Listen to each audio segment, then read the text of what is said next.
Assalamualaikum warahmatullahi wabarakatuh dan selamat petang. Nama saya Syambil Bindi. Saya merupakan pelajar OUM semester 2, semester Januari 2024, cawangan Alustar. Ini merupakan hari ini saya akan membentangkan tentang research proposal, yakni cadangan penyelidikan saya.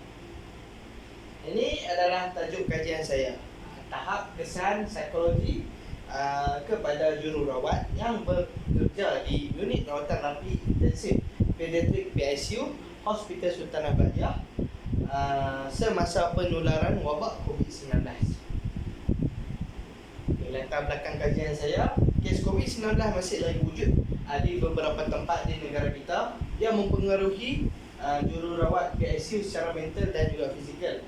Kajian ini dilakukan untuk menilai impak psikologi terhadap jururawat PICU ketika penularan wabak COVID-19 dengan tujuan untuk memperbaiki dan menangani masalah mereka dari segi kesihatan fizikal dan juga kesihatan mental.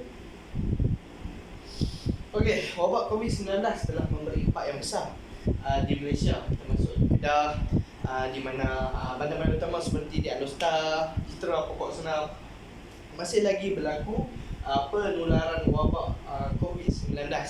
Hospital Sultan Abadiah sebagai barisan hadapan memainkan peranan penting dalam menangani penularan kes ini. Ini rawatan rapi intensif PICU pediatrik PICU di hospital tersebut bertujuan memberi rawatan kepada pesakit kanak-kanak yang positif ataupun disyaki menghadapi COVID-19.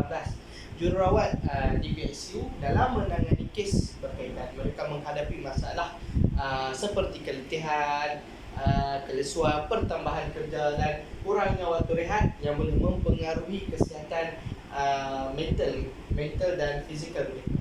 Oleh itu, kajian ini dilakukan untuk menilai kesan psikologi dan mencari penyelesaian yang sesuai bagi mereka. Ini adalah pernyataan permasalahan saya. Pernyataan permasalahan kepada kajian ini adalah untuk mengukur tahap tekanan kerja serta tahap bebanan kerja terhadap jururawat yang bekerja di PICU Hospital Sultan Abadiah ketika penularan wabak COVID-19.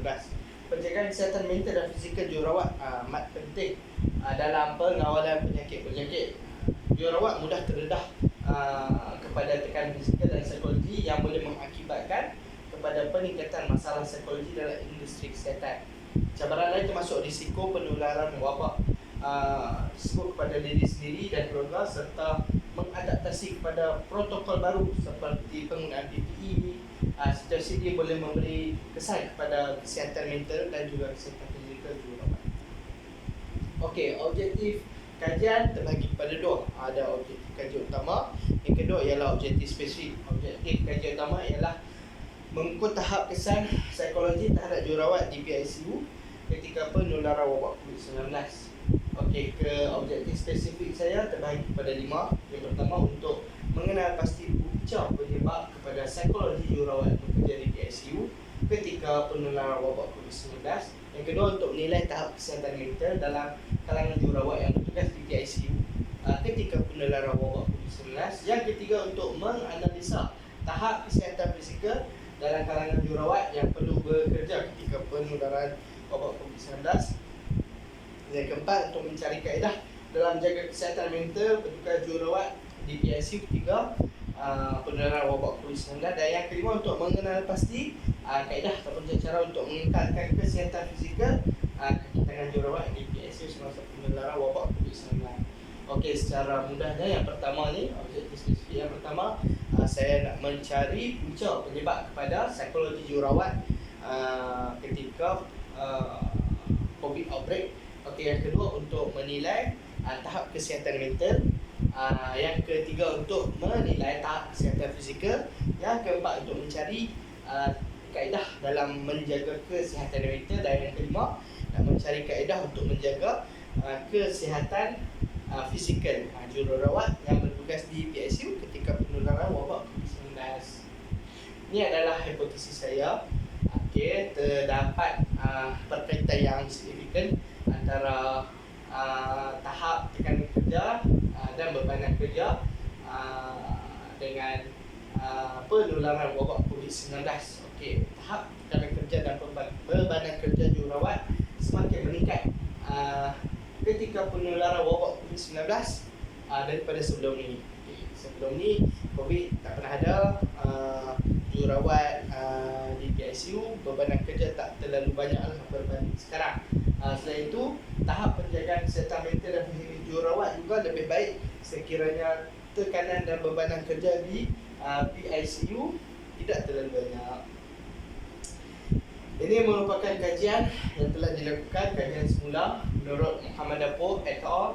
Pesakit dalam kalangan kanak-kanak menunjukkan gejala ringan dan dominan, tetapi kematian disebabkan COVID-19 boleh berlaku sekiranya mereka mengidap penyakit kronik.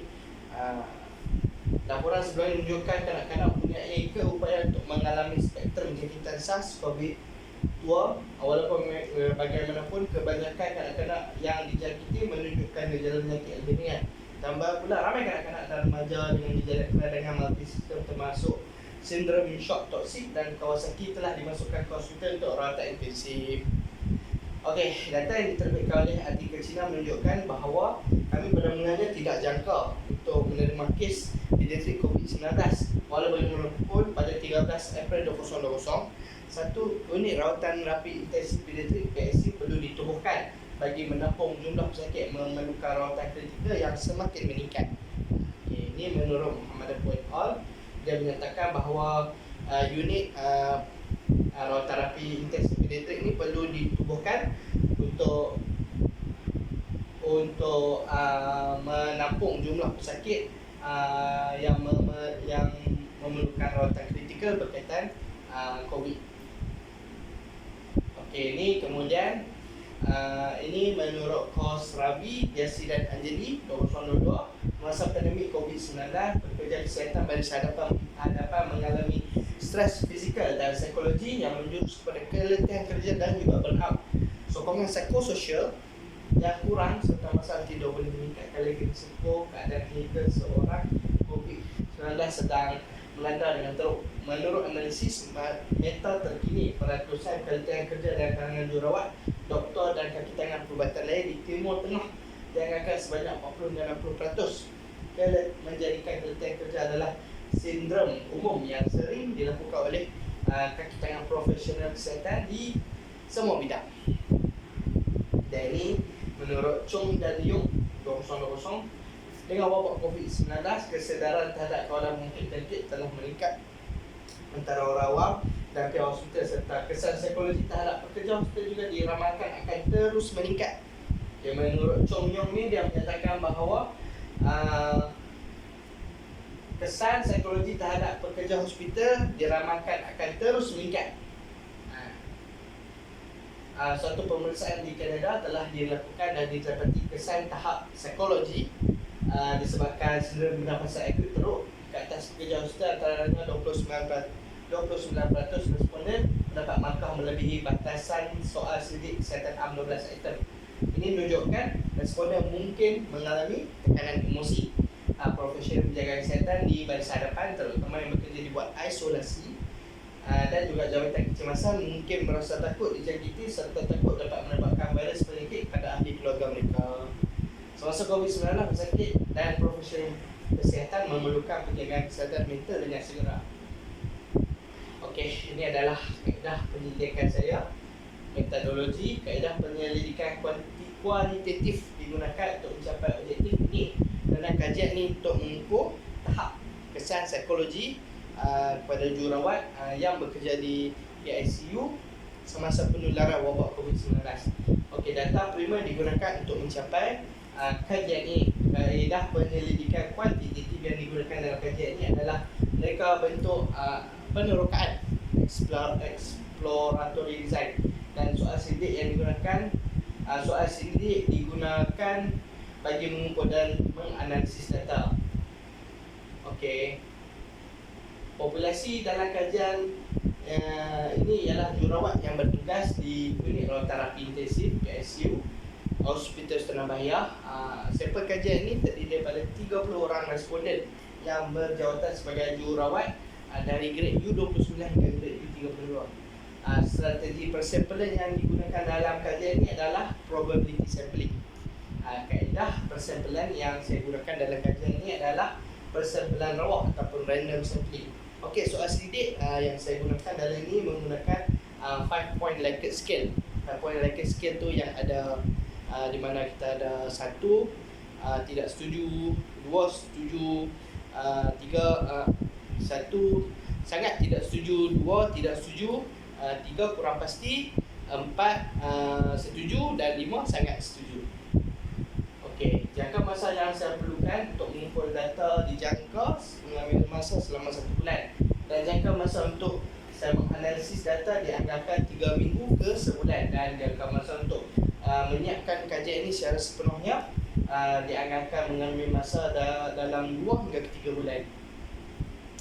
Okey, sumbangan daripada hasil kajian ini, sumbangan paling besar ialah melalui penambahbaikan sesuatu proses di tempat kajian yang dijalankan boleh diperolehi daripada kajian ini. Okey, contohnya mungkin setelah kajian ini dijalankan,